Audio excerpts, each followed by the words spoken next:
Hi, this is Aaron Eisberg, Nog from Star Trek Deep Space Nine, and you're listening to Beyond Trek. Hey, it's Marie. The following is a mini Trek courtesy of Beyond Trek Podcast. Please follow us on Twitter at Beyond Trek Pod.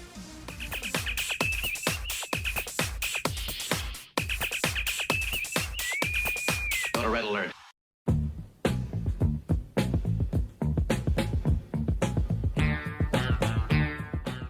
This is Notes with Nacho. We've got my son here, Nacho. Nacho, would you like to say hi? Hi. So we're just going to be talking about Star Trek, which we always love to do, spend a lot of time doing. So there was a topic you and I were talking about earlier today. It was about the Romulans and the Remans, and I think it was a very interesting thing he asked was where did the Remans come from? And I was thinking about it, and we know that the Romulans were basically Vulcans. There was the faction of Vulcans that left, did not want to follow the teachings of logic, etc. that Surak was promoting. So big group of Vulcans left, founded Romulus. And when I think about the Remans, they kind of have those pointed ears that we saw in the movie Star Trek Nemesis, and it almost implies that, like, I don't feel that they were native to that planet. I think that they were probably conquered.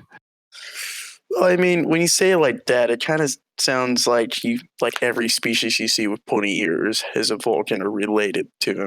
Well, okay, so I guess you're right, but the thing is, if that's true, then why were they given that look that was trying to imply that they were somehow related? Because the thing is, let's just say that this group of Vulcans that left, some of them landed on what's now called Romulus, and some went to Remus.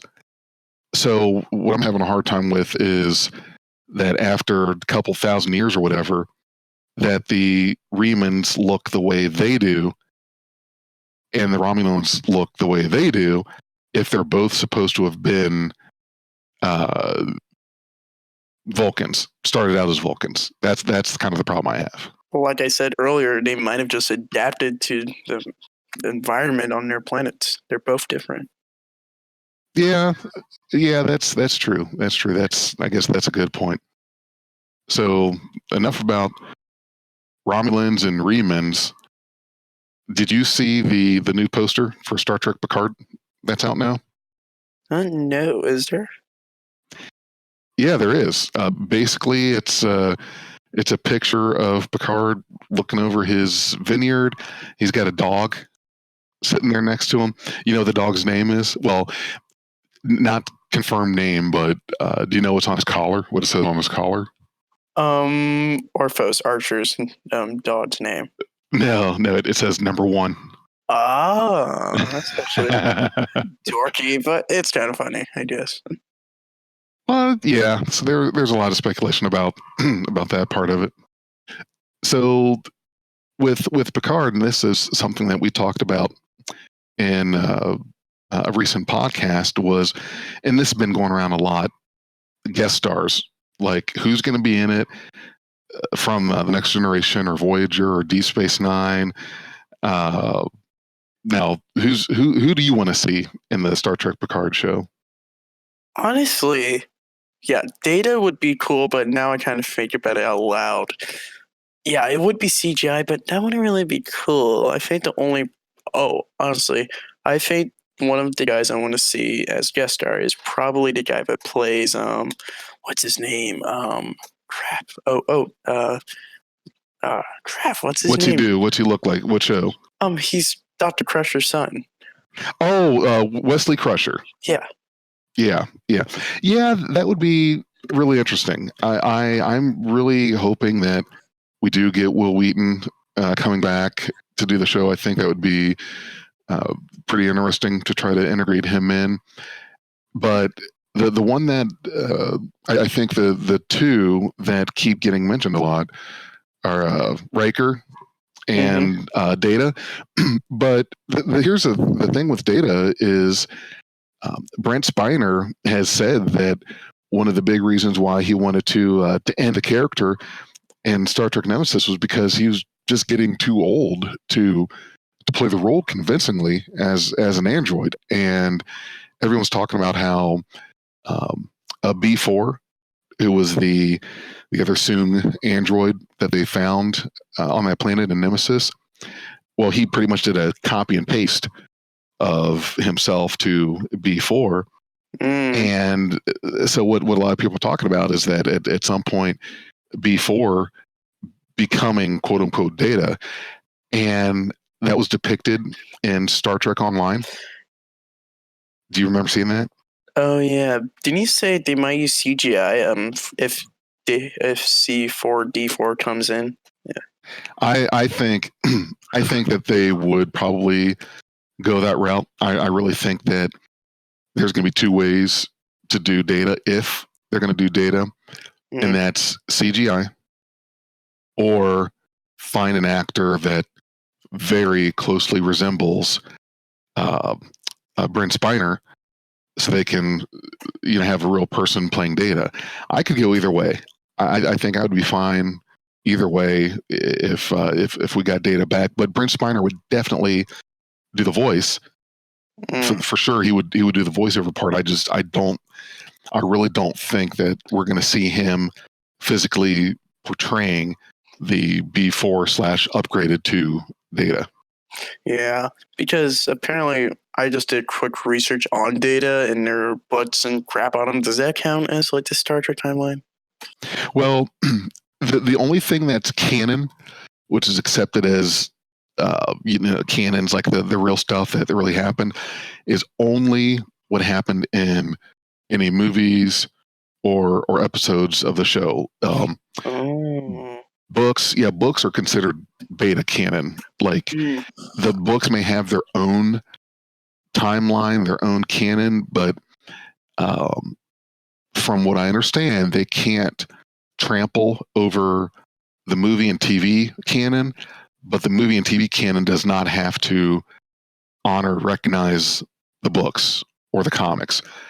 So basically, I think what it sounds like you're probably getting at is there was the comic before Star Trek 2009 in which B4 had now fully become Data and was captain of the Enterprise.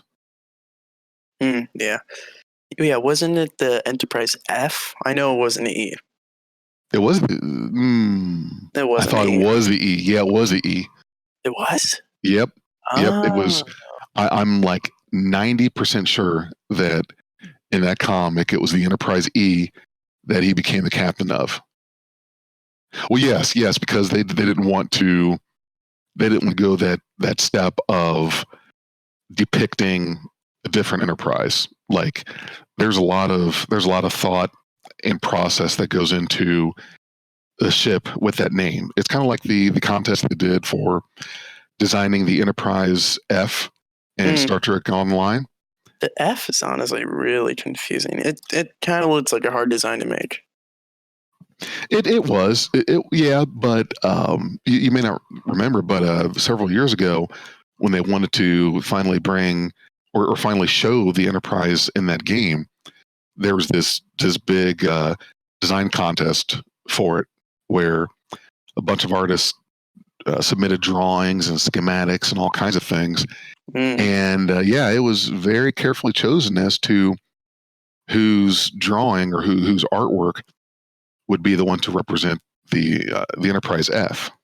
Yeah, but honestly, the Enterprise J, I know that's barely ever mentioned or anything, but I don't really see how that's a Enterprise. Like all the other Enterprises kind of look the same because they have like same type of thing where nacelles are over the saucer and it kind of looks cool, but yeah, it doesn't really look like an Enterprise you would expect. Well, but that's a couple or so 100 years in the future. So that's just the evolution of the design, because it still has the saucer section, and it still has these little spindly warp nacelles. Yeah, I don't know. I get that they tried to honor like a lineage of Starfleet vessels and also make it look futuristic, but it was just I don't know. Didn't look you know? cool. Yeah, it didn't. You're right. I guess it was okay, but there were a few things about it I didn't like. The coolest Enterprise is the Sovereign class. Oh yeah, that's your favorite. That's your favorite Enterprise, isn't it? Mm-hmm. Well, did you know that one of the big reasons that we lost the Enterprise D in Generations was because that model was really it was hard to film. It was hard to make it detailed enough to pass off for the high resolutions of movies and whatnot. Oh yeah. And there was some CG work, but basically it was like cost prohibitive to continue using the Enterprise D in the movie.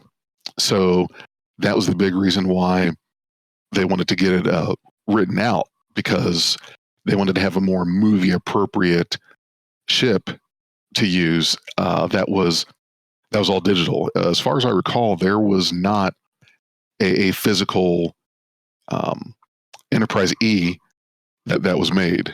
And I could be wrong. I'd have to look that up, because this was the first time I saw the Enterprise E was in '96 for First Contact, and I don't believe they were 100% CGI on the Enterprise E.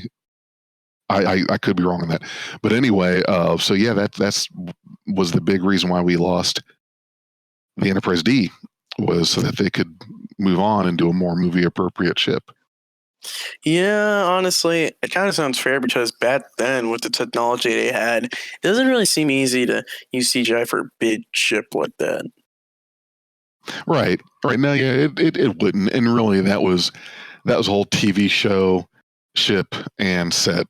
So I'm glad they did what they did, but I wasn't a big fan of how they did it with the little dinky, outdated, defective bird of prey that took down the Federation flagship. I mean, come on. You gotta admit, all like Federation ships are really sensitive about the hull. Like one good hit, that's all it takes. Yeah, like I like the first hit. I think I first realized this when I saw Star Trek 2. Wait, am I right? Star Trek 2, when they got hit by the Miranda class, and it's a Miranda class, and Yes. the Enterprise was refitted, everything, but it was basically done for anyways. But still, like one sensitive hit, all Federation ships are like coolly leaked, or they're about to blow. They're not good about their hull, really. You gotta fix that problem. I would not work on weapons. I gotta work on like the hull integrity, because every show or every movie I've seen, almost every time if you get the right spot, that ship is either done for or they're screwed, basically. Yeah, it's like they take a phaser blast to the starboard warp pylon, and then there's a console on the bridge that just explodes, and some guy goes flying back. Like, seriously, are there no like fuses, circuit breakers? I mean, stuff should not be blowing up in people's faces all the time.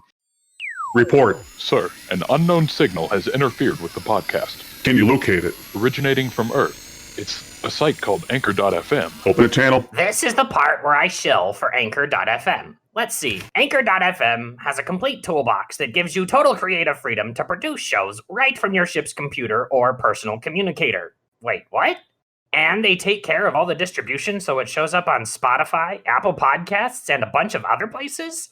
And it's free? A wise man can hear profit in the wind. Rule of acquisition 22. Wait, there's more? They'll give you Latinum?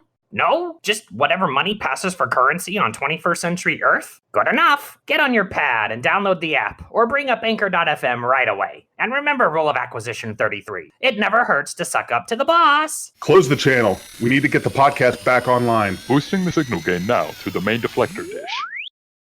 And you know what else I've noticed? Have you noticed this? Rocks.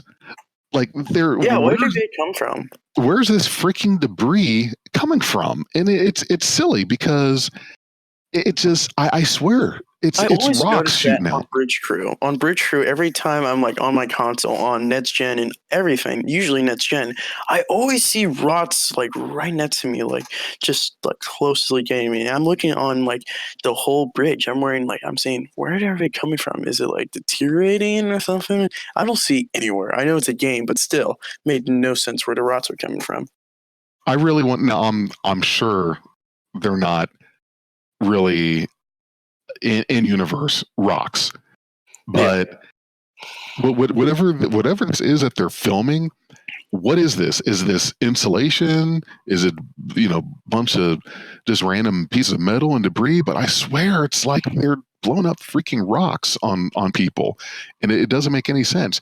But you're right about how they depict these ships sometimes, because even with that bird of prey in Generations, even with them being able to shoot through the shields or not, shields or not, that the Galaxy class ship should not have, they should have just pelted that bird of prey with phasers and broke it down. It was so, the presentation, I think really cheapened that ship, because It's really weird.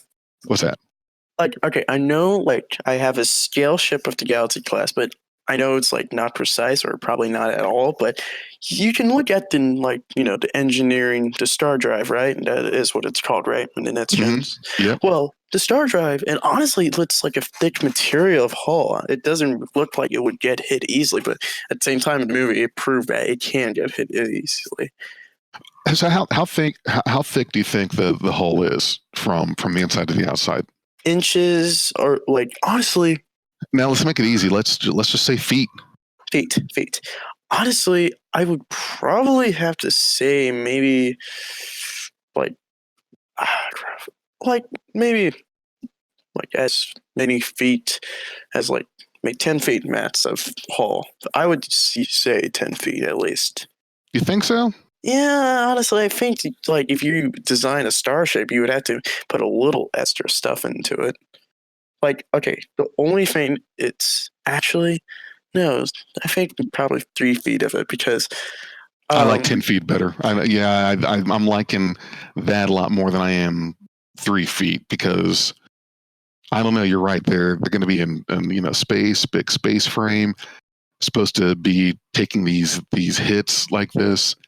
I've got to think that there's more hull, but you're right. One little hit. The Federation flagship, at the same time, it is basically like a luxury hotel. It's a Hilton. It's a Hilton in space. Yeah. Man. It is. It's a big hotel with kids and families on it. Super slow hotel. It cannot move at all. It can do warp 9. It can do 9 plus. What are you talking about? Off warp. Like, it cannot move. Oh, well, no, yeah. I mean, the thing turns like a city bus. So it's not as nimble as the Defiant. But yeah. Well, the Defiant's different. Well, yeah. Well, but the Galaxy class does make up for its lack of being able to really, move around that quickly. It's got phasers that are pretty much in a 360-degree arc of firing, so they don't really have to move around a lot. Isn't the Galaxy class one of the first ships that are able to do a what's it called? A full spread? Multi-targets? A full, like, torpedoes? No, it's multi-targeting has been something, because every Federation ship, well, I'd take that back to be more specific, every Starfleet ship has had multiple phaser banks, multiple torpedoes. Yeah, they can definitely fire on 2 targets at once. I mean, which we didn't really see a whole lot. Like, you're right. I'm trying to replay some of these different space combats and battle scenes, and there's not a whole lot of like simultaneous attacking that I see. Yeah, they do the torpedo spread, but you're right. I think that's a feature that I would like to have seen a little more of. Well, which we did we did get that a lot in, especially the season 2 finale of Discovery, when when Battlestar Discovery and Battlestar Enterprise were sitting there like two big tanks, just getting pelted on for a whole 2-hour episode and dishing it out just as much. I was seriously impressed how Discovery held up. Like, yeah, it's not that like low tech as Enterprise, but still, the deflectors were gone, there were rods on the bridge again, and just everything was blowing up. And that Section 31 captain, was basically the thing. Leland, and Leland shot everybody, and they were still working. All of that stuff, and honestly, I'm surprised Saru didn't freak out as he usually would, but he had that, thing where he adapted and all that. I know this is random, but I just realized there's a huge shuttle bay only like behind the bridge if you're looking at the Enterprise scale or the model of it. We've never seen like any episode or anything where they actually open it up. Which Enterprise? Enterprise D on the back of the bridge, not Oh, too yeah. far. I know exactly what you're talking about. Yeah, that we've seen that opened up a few times. We have? Oh yeah. I thought it was the bottom one on the left side of the ship. I'm really pretty sure that on screen we've seen. Now I know for sure the top one, the main shuttle bay, for sure. The huge one. I'm talking about The huge one. Yes. That's correct. And in regards to the two that are on the back plane, the back neck of the ship, I know we've seen one open up for sure. I want to say we've seen the left and the right from the outside on screen. Yeah. But I think probably the one time the main shuttle bay that you probably remember the most. Do you remember that episode when they were stuck in that time loop where the Bozeman? Oh, yeah. And then didn't Riker have the idea to open shuttle bay and to like push them away from the ship from hitting them? Yes. Riker had the idea of opening the door to the main shuttle bay, and Data said tractor beam. But then they got hit with Data's idea. Right. They kept getting hit with Data's idea, and at the eventually, same time, that's how you can tell how like easily something can blow up, because he only got like hit by the edge by the warp pylon, and then boom, they just started panicking and they blew up. Oh yeah. That warp nacelle takes a little scratch, takes a little side bumper hit, and everyone's flipping, falling around everywhere, and it's all. I actually saw some red shirt fly over to like Picard. Why? I don't think that happened, but yeah. So that was the thing, was they finally caught on that something was happening, that they were in some kind of loop, and that was where Data. He had they fashioned this thing that he had this thing put on where a message could be sent to some point back, which would basically warn them or tell them what happened. However, they could only send like very, very small, very short message. So wasn't it 3 something, because it was 3 Riker's 3? Yeah. So they were in a time loop where they were seeing what would happen. Well, I'm sorry. Before that, when they did the tractor beam, tried to push the Bozeman out of the way, it hit the ship. Everything's going all to hell. And before the ship blows up, that's where Data like kind of stopped what he was doing, started typing away at his the thingy. Yeah. Enterprise blows up. They're back in the time loop again, and there's threes showing up everywhere. Mm-hmm. And when the issue happened again, when the Bozeman's coming at them and they're trying to figure out what to do, Riker says we could open the shuttle bay, and Data says tractor beam. So then that's when it dawned on him 3. 3 was the number of pips, rank pips, on Riker's collar. So his idea must have been the one to go with. Mm. So that's when he changed the tractor beam thing and opened the shuttle bay. So that was a good example of when the main shuttle bay was shown on the outside opening. Yep.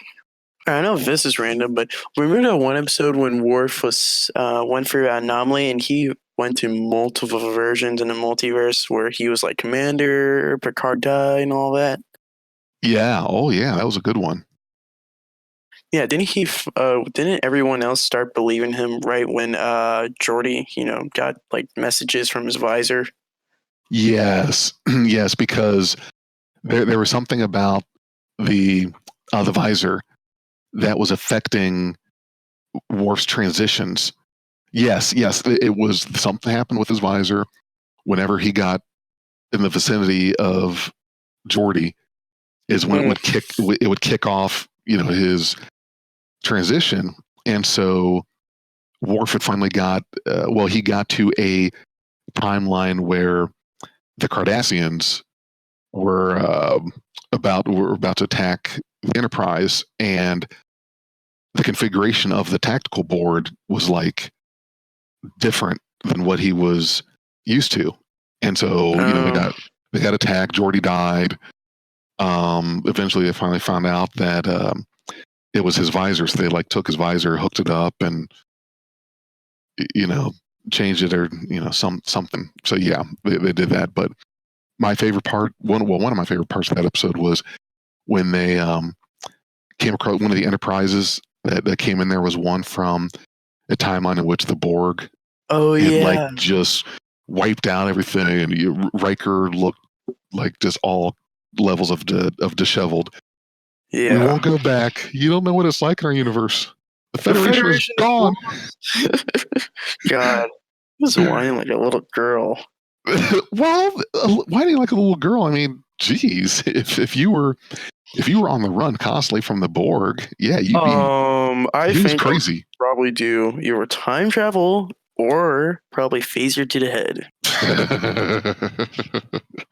Okay, so yeah, you'd just be like, let's end it all. Yes. It's a Borg, really. If you're one ship and you have no knowledge of how to actually defeat them on your own, then you're done. I don't see a point of trying. Yeah, you're right. That's a good point. Well, hey, Nacho, hold that thought. We're gonna have plenty more Star Trek and Notes with Nacho to go through. So, hey, thank you for doing this with me. I like doing a little talk with my boy. Put it on a podcast episode, and just us sitting around talking about Star Trek, and we'll do plenty of those. It's like now I don't even want to talk about Star Trek outside of this because I'm afraid we're going to run out of stuff to talk about. But we've been just randomly talking about Star Trek stuff for how long? A couple years? Yeah. 2 or 3. Yep. So we'll have plenty. All right. Well, thanks for listening. Thanks for being here, Nacho. Appreciate it. You're going to come back again, right? Mm-hmm. That's right. You better, because if you don't, you're grounded. Do I at least get like $5 for us? Oh my God. We are Beyond Trek Podcast. Lower your inhibitions and surrender your years.